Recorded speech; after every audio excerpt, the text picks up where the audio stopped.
This is the Cameron Journal Podcast. It's a place where we talk about important things. It's a place where we bring a little slice of the news to you.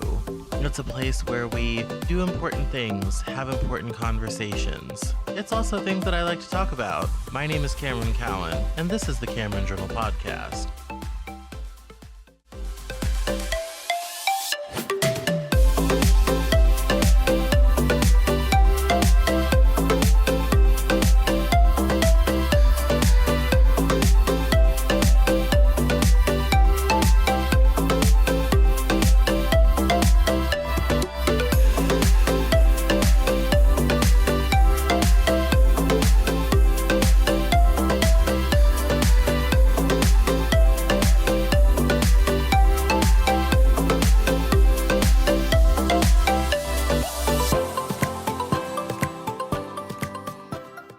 Today on the Cameron Journal Podcast, I am so happy to welcome a truly interesting topic because it has to do with talking, which is what I do, but it also has to do with, I'm sure, many other interesting things that we'll discover along the way. I'd like to welcome Brenden Kumarasamy, I'm sure I ruined that, to the Cameron Journal Podcast, and we're going to talk about talking. So welcome, Brenden. How are you? Very good, Cameron. By the way, you actually knocked that last name out of the park, so great job. Oh, thank you. I wrong clock is right twice a day. So, why don't you give us a brief overview about what you do, what Master Talk is, and just kind of give us a lay of the land? Yeah, for sure, Cameron. So my name is Brenden Kumarasamy. I'm the founder of Master Talk. Master Talk is both a YouTube channel that I started to help the world master the art of communication, public speaking, and it's also a coaching business for executives and entrepreneurs to become top communicators in their industry. Excellent. Now, how do you help people? People say public speaking is their biggest fear, more than like their own death. So, what do you do to help people overcome those difficulties? Yeah, for sure, Cameron. There's a lot of steps here, but let's start with the most important one, which is to dream. So what do I mean by this? We dream about the expensive vacations we want to go on, the expensive things we want to buy, the things that we want to do in our life. When was the last time we dreamed about a life in which we're a great communicator in it? And that's the biggest problem, is that we associate communication to negativity, fear, anxiety, stress. So no wonder we're not getting better at it, because we see it like a chore, like doing the dishes, and nobody wants to get better at doing the dishes. So instead, I'll propose a different question, which is, how would your life change if you were an exceptional communicator? That's the question we need to ask ourselves more, and that's what gets us started in the path to mastering the art of public speaking. Yes. No, I think that there's an important kind of business aspect in freedom, isn't there, that lends itself with doing that type of communication. Absolutely, right? And that's what communication brings us, because it's not about making money. It's not about getting the next job promotion. It's about every moment of our life. It's the way that we talk to our families. It's the way that we raise our children. It's the way that we eat food at a restaurant. It's the way that we meet strangers when we travel. When we realize communication is every moment of our life and it leads to a more fulfilling life, that's when we start to get excited about it and even implement any of the tactics we'll be talking about today. All right, so let's circle back to the beginning before we get into all that. How did you get into doing this? Yeah, for sure, Cameron. So it all started when I was in university/college. I went to business school, and my goal wasn't really to be a coach or a YouTuber. The goal was to be a corporate employee, actually. So I did these things called case competitions. Think of it like professional sports, but for nerds. So while other guys my age were playing rugby or basketball or baseball, I wasn't one of those kids. So I did presentations competitively, and that's how I learned how to speak. But then as I got older, I started to coach a lot of the students in those programs, and I realized after 3 years of doing that everything that I was sharing with the students wasn't available for free on the internet. So I started making YouTube videos on communication. I called it Master Talk, and a few years later it turned into something I never could have imagined. Okay, that's quite impressive. I sometimes wish I'd gone to business school because I feel like, a presentation competition would be something I would have actually excelled at. Um, because I have the athletic ability of an ant. So it's quite sad and depressing. All right. So what are some of the challenges? So you got really good at it in the competition space. What were some of the things you had to overcome to get good at public speaking yourself? Yeah, for sure, Cameron. I mean, so many things. Let's start with the first couple ones. The first one is I grew up speaking a language I didn't even know. So I'm born and raised in a city called Montreal. And in Montreal is a city where you need to learn to speak French. Except I didn't know the language. So my whole life studying in French, not only was I scared of communication, I was presenting in a language I didn't even know. So when I was in first grade, I look at the class and go, bonjour. And that was my life as a kid. The second piece was I have a crooked left arm because of a surgery I had when I was 2, 3 years old. The reason I mentioned that is because not only was I scared of speaking out, I also had a lot of trouble making friends because I had a big cast on my arm. And nobody wants to talk to the kid they don't understand who has a big cast. And I still have that crooked left arm today. And then the third thing is you would think that a superstar communicator or an expert studied in communication. I have a bachelor's degree in accounting, pretty much anything but communication. And that's really the point I want to drive with the story is, we're always going to have challenges along the way that stop us from being successful. But I would say the most important lesson is to always refocus on the message and the point. It's not about removing the fear because we're always scared at the end of the day, but there's always a message that is more important than the fear. And if we put our fear and our message in a boxing match, we need to make sure that the message gets the knockout punch. Definitely, definitely. I certainly, appreciate that.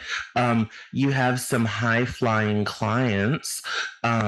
When you go into to doing coaching and training for people in the corporate environment, why don't you give us a couple tips? A lot of people listen to me on their way to work.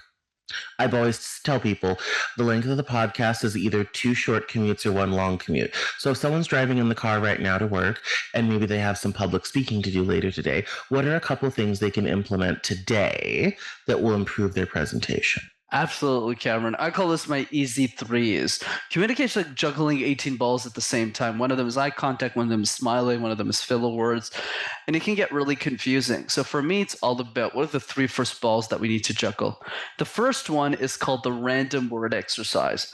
The random word exercise is all it is you pick a random word like nut, like case, like insane, like iPhone, and you create random presentations out of thin air with the word in mind. What I always tell clients is if you can make sense out of nonsense, you could make sense out of anything. So that's the number one exercise. You could do this with your kids if you have any, or in the car when you're with other family members or friends. Great way to stay accountable and to practice thinking on your feet. That's one. Two, question drills. We get asked questions all the time in our life, Cameron, at work, at school, on a podcast like this one, but most of us are reactive to the questions we get asked. We're not proactive. We wait for the question to appear. I remember a few years ago when I was first guesting on podcasts, I had no clue what I was doing. Somebody asked me the most fascinating question. He said, "Where does the fear of communication come from?" And I looked at the guy and I said, "I don't know, man. Los Angeles, San Diego, you tell me." I had no idea how to answer that question because I was being reactive, not proactive. So every day for 5 minutes, what I would do is I would answer one question that I felt my industry was going to ask me. And I did that every day for a year. Well, Cameron, if you do that 5 minutes a day for a year, you'll have answered 365 questions about your industry. You'll be bulletproof. That's number two. And finally, number three is so simple, nobody does it. Make a list of the 5 people you love the most in your life: your mom, your brother, your sister, your niece, your nephew, your clients, the people around you. And ask yourself, when was the last time? When was the last time you sent them not a 20-minute, not a 20-hour, but a 20-second video message just telling them how much you appreciate having them in your life? And for most of us, the answer is zero when we look at that piece of paper with those 5 names on it. So I would encourage you to start sending out a few video messages because that's what video messages teaches us, Cameron. It teaches us what communication is for, which is not a chore, but a way to create impact for other people. Yes, in social media, that's really great because it will get you good at doing stories and reels on Instagram or short videos on TikTok or stuff like that. So that's not a bad skill to have depending on what you're doing. Social media managers, pay attention. Like, Absolutely, man. I think it's yes. so powerful. No, it definitely is that sort of a ability to put things together in a very short period of time. I always love asking this question, but what was the person or situation that you had the most difficulty getting on board with your speaking plan? And because I mean, when you're coaching somebody, you have like the thing that you do and the thing that you know works for most people, and then you have that one person or that one class, and they're not having any of it. It's just not connecting. What did you do? There's definitely been many of those situations in my career. A lot less these days, but definitely in the beginning. I would say one in particular stands out to me, and it was a 5-year-old. So one of my business partners said, "Hey, I need you to coach our clients as kids." And I said, "Why in the world would I do that?" And he said, "You need to learn how to do this because it serves your mission. If your goal is to get to the next Elon Musk, who's probably a 7-year-old kid right now, you need to learn how to coach that person too." And Vamsi was right. So I thought about it and I said yes. So I get on a call with like 13 kids of all of our clients, and I start talking about presentations and how we're going to prepare one. And then a 5-year-old asks me an amazing question, which is totally justified. She just looks at me and says, "Hey, what's a presentation?" And I put my hand on my face and I said, "Right, a 5-year-old doesn't know what a presentation is." So I looked back at her and I said, "Oh, well, it's an introduction, a conclusion in the middle." And then she naturally asked me the right follow up questions, Cameron, which is, what's an introduction? What's a conclusion? And what do you mean by content? And I said, "Right. So how did I fix this?" I really had to think on my feet here, and it took me some time to figure out the right answer. But the answer became an analogy I use to even my executive clients to this day, which is jigsaw puzzles, those toy puzzles you used to as kids. So I asked her, I said, "Julia, let's call her Julia, if you're working on a jigsaw puzzle, which pieces do you start with first?" And then she goes, "Corners. I start with the edges first," which is the right answer. And most people usually answer that way too. And I would go, exactly. Let's do that with communication too. Because most of us, when we do speaking, we start with the middle, Cameron. Whereas my opinion is always start with the edges. So do the introduction 50 times until it's perfect, conclusion 50 times until it's perfect, and then the middle until the whole thing is mastered. Same thing for the kid. She got the analogy, it worked, and I've been using it ever since. No, that's that's quite impressive. A lot of people don't have a good answer to that question. So 10 points to you for having Woohoo! a ready-made example for that sort of thing. So so you started out in accounting and all this sort of thing, and then you ended up training people in public speaking. What was it about communication that appealed to you over accounting? Yeah, great question, brother. And before I answer that one, you actually made a very interesting comment there that I'd love to double tap on, which was, "Hey, Brendan, you actually give a good answer to that question." And the point I want to drive there, Cameron, is that wasn't an accident. Why is that? The reason it wasn't an accident, or I just got lucky, though sometimes I do, is because of the question drill exercise, one of the easy threes.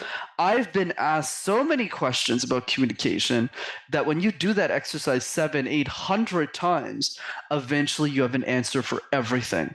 So the reason I point that out is because all of us can get there. It's just the difference is that most people aren't willing to put in the 5 minutes a day every single day. And that's what gets people results. In terms of your question, though, Cameron, around the transition from accounting to public speaking, why did I do that? I think a couple of reasons. Well, the first one being I was really good at it.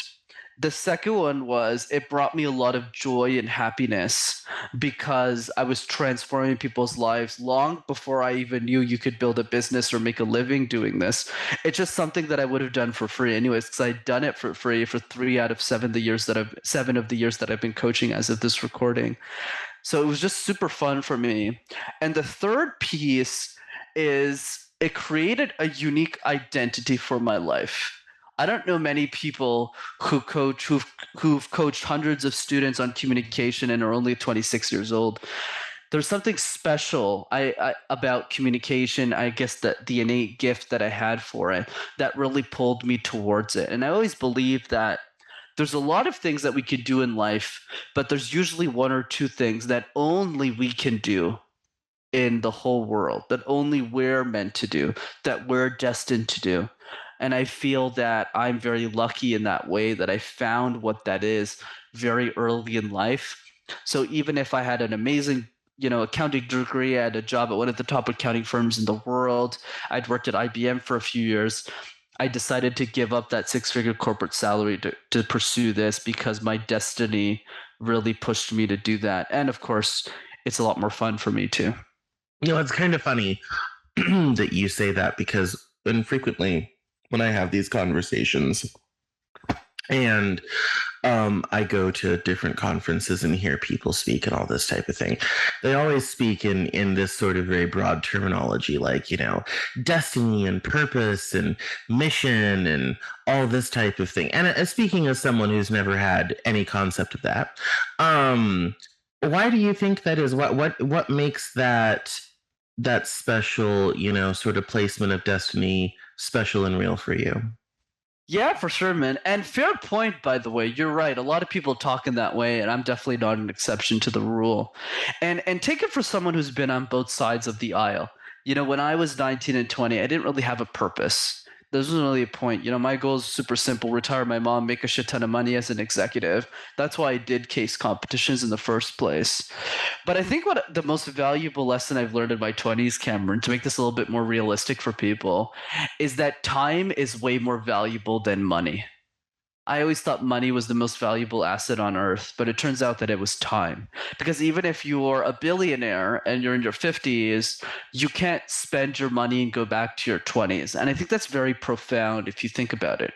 So I don't think it starts with find your purpose, find your calling. I think the conversation begins with if you had all the money in the world, if I made you an instant billionaire, what would you do with your time for the rest of your life?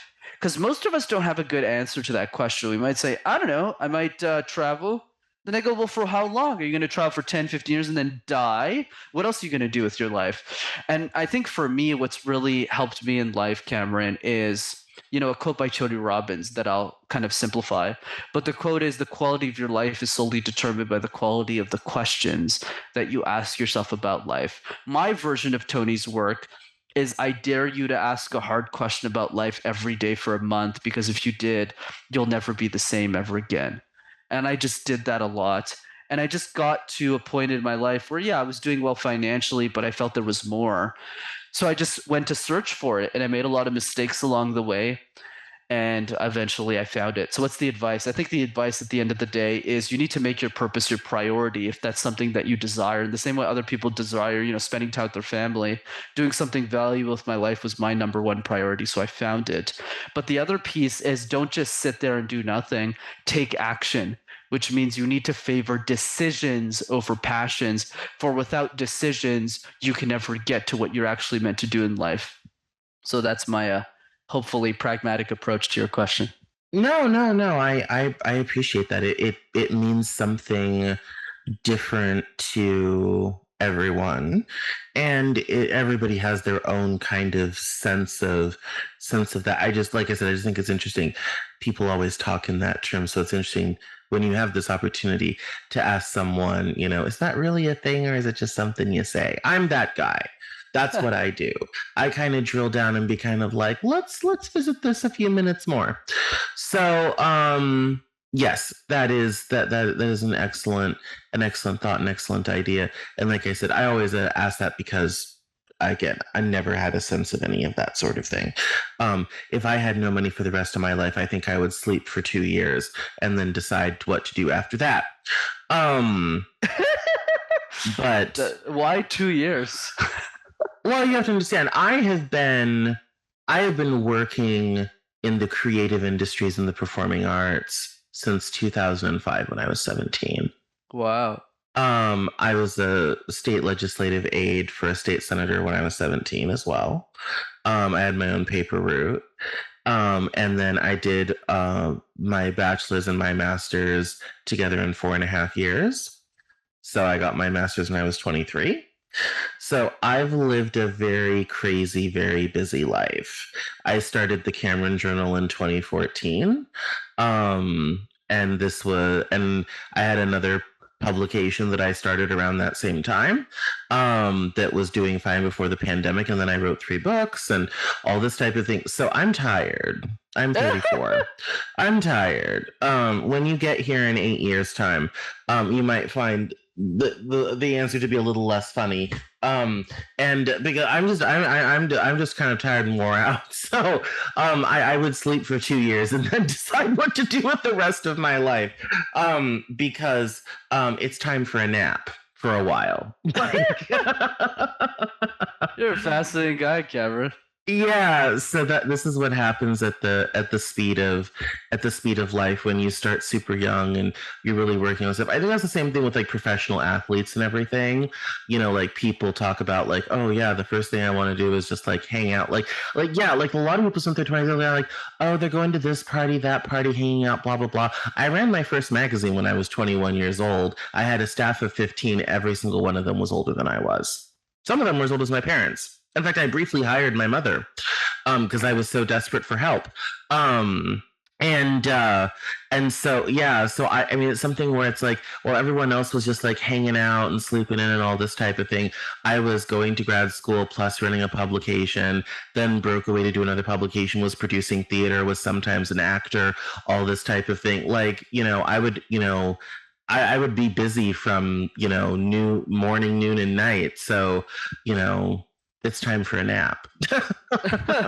One ain't coming anytime soon, but it's time for a nap. So, what is your plan with this public speaking, communication sort of thing? What's your 5 year look like? How do you want to grow and develop from here? Enough about me. I'm very boring. We'll talk about you again. What's the next 5 years for you looking like? Yeah, for sure, Cameron.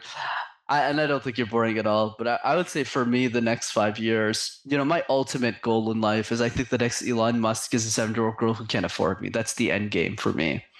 And when Elon was 15 years old and he was a kid in South Africa, I normally cared about him, normally helped him with his communication skills. And I thought I could be different. Maybe I could create a YouTube channel, an encyclopedia of communication. Whereas even if I won't know who the next Elon is, at least they'll have my YouTube videos to work off with. So that's the end game for me. So I'd say for the next 5 years, given that end goal that I have, I think the big word is scale. Scaling the impact of the YouTube channel, scaling the coaching business so I have more resources to work with, so I can invest it back into the business, into my social media accounts. And then at the tail end of that 5 years, one of my goals in my 30s is to write, one of the best communication books in the world. So I'll do that when I'm ready for it.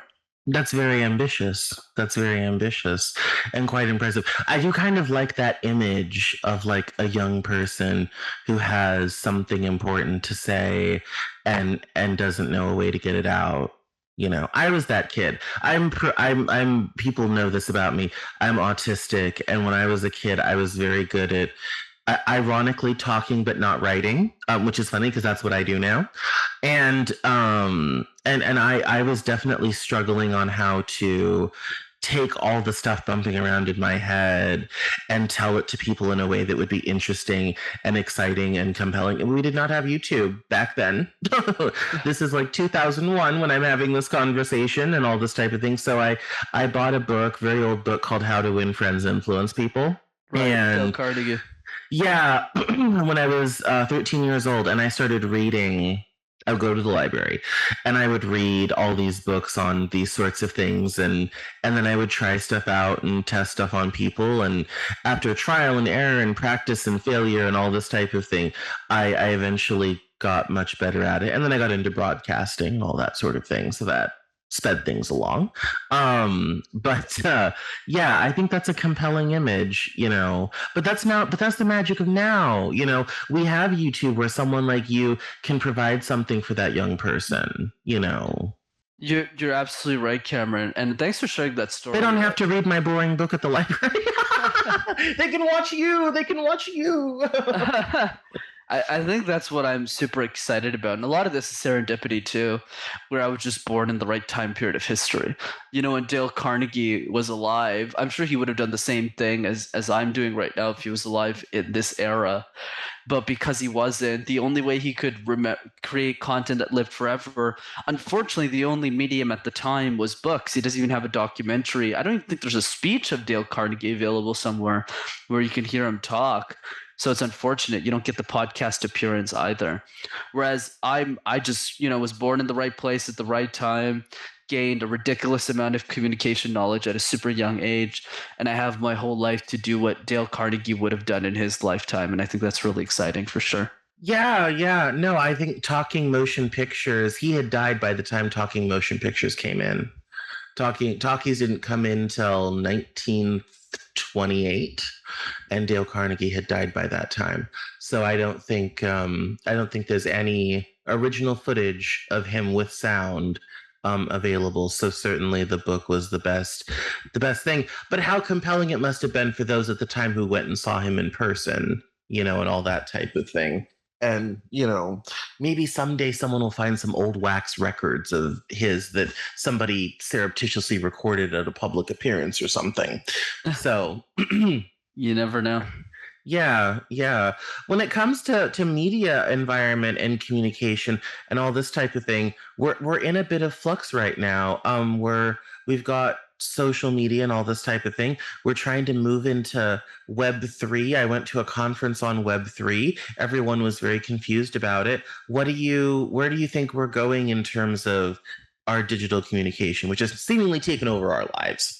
Right. So here's what I would say. I would say that there's a lot of tools and some that should be prioritized more so than others. So for example, I think knowing how to present virtual on a Zoom call makes a lot of sense because that's a permanent state that's going to be relevant for the rest of one's career for the time being until there's a new technological shift. That's one piece. The second piece is knowing how to send video or creating video. Even if you're an executive at a company, it's still relevant because you can send video messages to people that you manage, vendors, clients, stakeholders, to create that unique that special sauce that a lot of executives are scared to do. So it's a tool you got to leverage if you want to be at the top. That's the second piece that I see. The third piece that I see is really in the realm of podcasting, specifically being a guest or potentially a host if you are the host of the company's podcast, because it allows you to get really good at answering questions. So when you get promoted in companies, you're going to be on different panels and having different discussions. Those are the three biggest trends that I see personally. Do I think there's other ones? Absolutely. Do I think we should be prioritizing them? Probably not. Like, especially Web3, I think the technology is good. I think there's some utility, especially on the NFT side, but it's going to be a while before we see new use cases for communication, which I'm not starting to see right now. It's funny you should say that because that's the conclusion I came to after a 4-day conference in Arizona. After I got done dying from the heat, I live in the Pacific Northwest for a reason. As far as I'm concerned, 95 degrees is not fit for human habitation.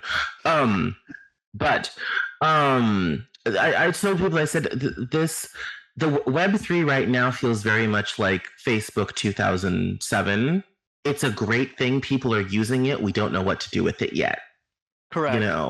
That, and then Facebook came, and then Twitter came along, and then 13 people invented Instagram, and all of a sudden it was like, oh, that's what we're going to do with it. So we don't have a Mark Zuckerberg of Web3 yet. We don't have these people who have gotten a chance to play with the stuff and figure out what to do with it. So we're still kind of in a bit of a holding pattern, waiting for somebody's brilliance to click in one night at 3 o'clock in the morning and be like, oh, that's how I do that. And then they go create something that will absolutely change our lives. So I think we're still in the early days yet. It'll be interesting to see how it develops. You got it, Cameron. There's no clear winner yet. is another way of phrasing what you said, where the Which is Zucks. much more simple and elegant than what I said. It's okay. It's okay. Most of my clients are in tech, so I think a lot about this, and yeah, that's really the point that you're driving, that I'm driving as well. Is this the next Zuck is out there? He's building or she's building. We just don't know who that person is yet because they haven't exited or become big enough for them to be public.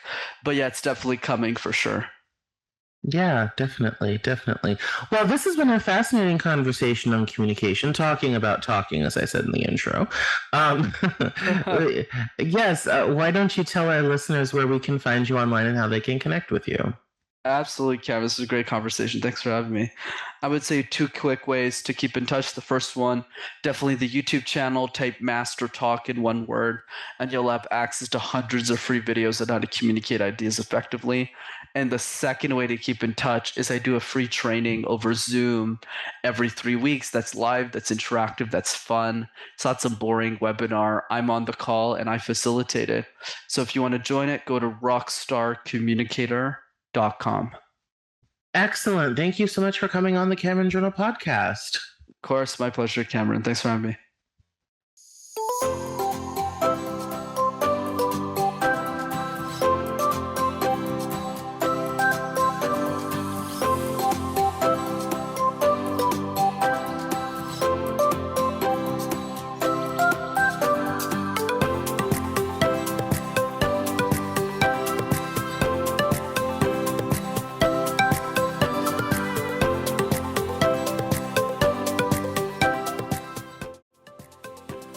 That's all for this episode of the Cameron Journal podcast. Thank you so much for listening. Visit us online at CameronJournal.com. We're on Facebook, Twitter, and Instagram, and I love to talk to my followers and listeners, so please feel free to get us on social media at Cameron Cowan on Twitter, and we'll see you next time on the Cameron Journal podcast.